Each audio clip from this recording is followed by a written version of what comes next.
have a question for you. This is a genuine question, and I want you to hear me out because you might be able to have a bit of an impact. And I don't know the best way to ask, so I'll just come out and ask, how are you affording to live right now?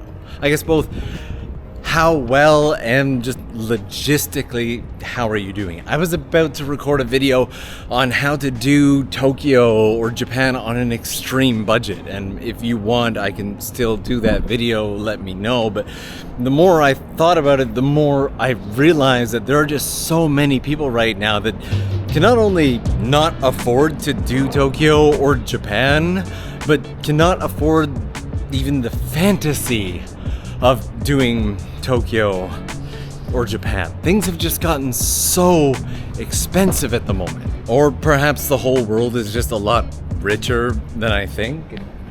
These mannequins kind of threw me off for a second here. There's just a box of mannequins and this guy, homeboy's just chilling there. Now, I've been lucky enough this year to do jobs in 5 different countries, spanning the UK, North America, Europe, and Australia. But the one common theme for me across all of these has just been, how can people afford to live here? Not just the major cities like New York and Sydney, but even in the smaller places, cost of living just seems so exuberant and out of control. And things may be skewed by me living in Tokyo, but I don't think I'm that out of touch. I might be. Let me show you an example.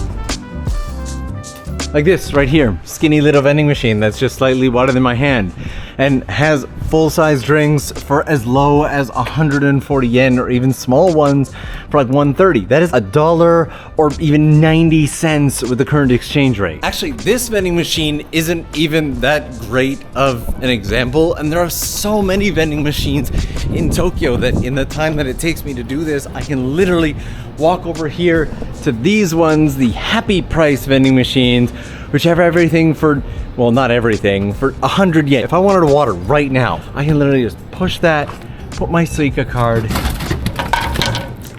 and Bob's your uncle. That is around 70 cents US for a cold bottle of water. Even if it was 100 yen to the dollar, that would be $1 for a bottle of water. And again, it's everywhere. Like, even coming across this beautiful food display here with like this pizza toast. How much is the pizza toast? There it is, 480 yen. So you're looking like what, 330 or something for pizza toast? Side note, I love these Suragaya shops. They're always filled with amazing finds. This one's got a ton of board games, most of which I've never seen before in my entire life. Not to mention the lack of ability to do something like walk into one of the millions of convenience stores and grab something like a sandwich or a very simple rice ball for under $1, or a coffee for like $1.50, $2. Like, if you combine this with things like public transportation or the cost of actually going out and grabbing a meal, I imagine that so many people must just feel so trapped that you can't go out. You can't do anything. And again, if I'm way off base, and I hope that I am, please let me know down below.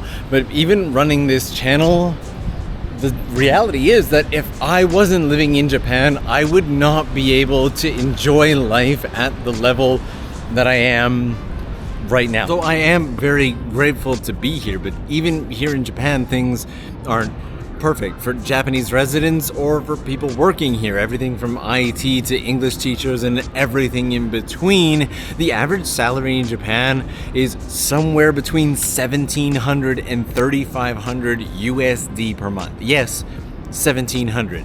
And a lot of people are closer to that lower end.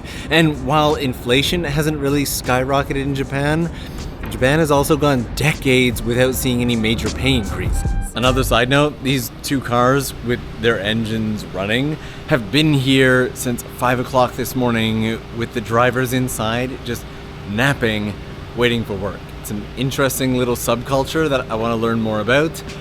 We gotta get some interviews going. regardless of country, a lot of people just seem to be struggling right now. So I wanted to ask if you're doing all right, if you're surviving and you have a system that has helped you get there and you're willing to share, I'd love for you to leave it down below. Or if you are at the opposite end of the spectrum and there's something you're struggling with, no matter how small or specific, I know there's somebody who's going to get value out of knowing that they're not the only one struggling with that. You know, one of my favorite things about running the Tokyo Lens channel is and always has been you. The amazing community of people who come together, answer each other's questions, help each other out, even form little communities and bonds and do meetups and hangouts completely separate of me. That's amazing, by the way. And despite the channel size, yes, I still read each and every single comment that comes in to the channel. If you've left a comment, I've definitely read it. It's just been way too long since we've been able to just spend a day, hang out, chat like this, and maybe do a little something to help each other out. But there's something I want to show you.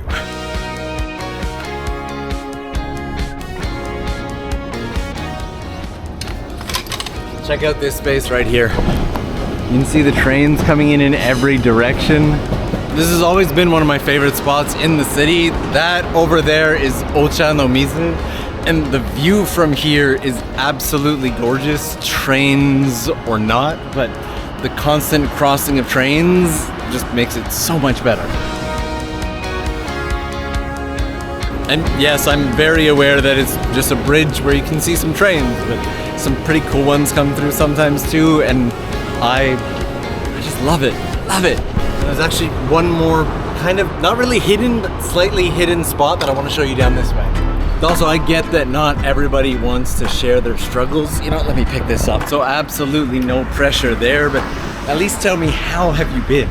I've been doing good. Been trying to get a little healthier lately.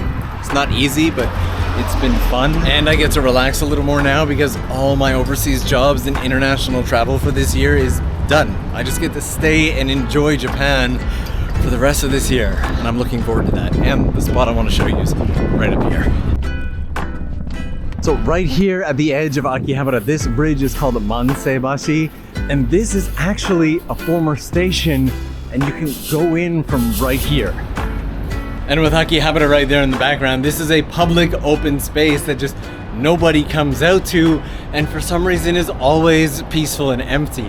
This station has been closed for over 80 years, since something like 1943? I think 1943. And while it's no longer an active station, it is still used to park some trains at night or for overflow, and is used as an emergency exit for the area. And if you want a really nice hidden space, go up the stairs through this hallway here to an area that'll lead you to a cafe that has an up close and personal view of the train tracks here. And the space up here is a bit of a visual treat, especially when there's a train coming through.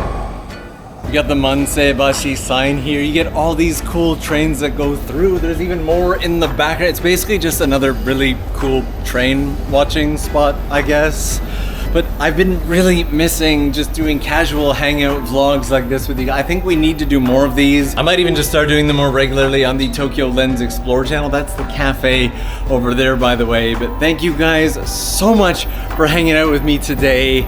I've enjoyed every minute of this. Make sure you leave me something down in the comments, and we will see you again real soon. Bye.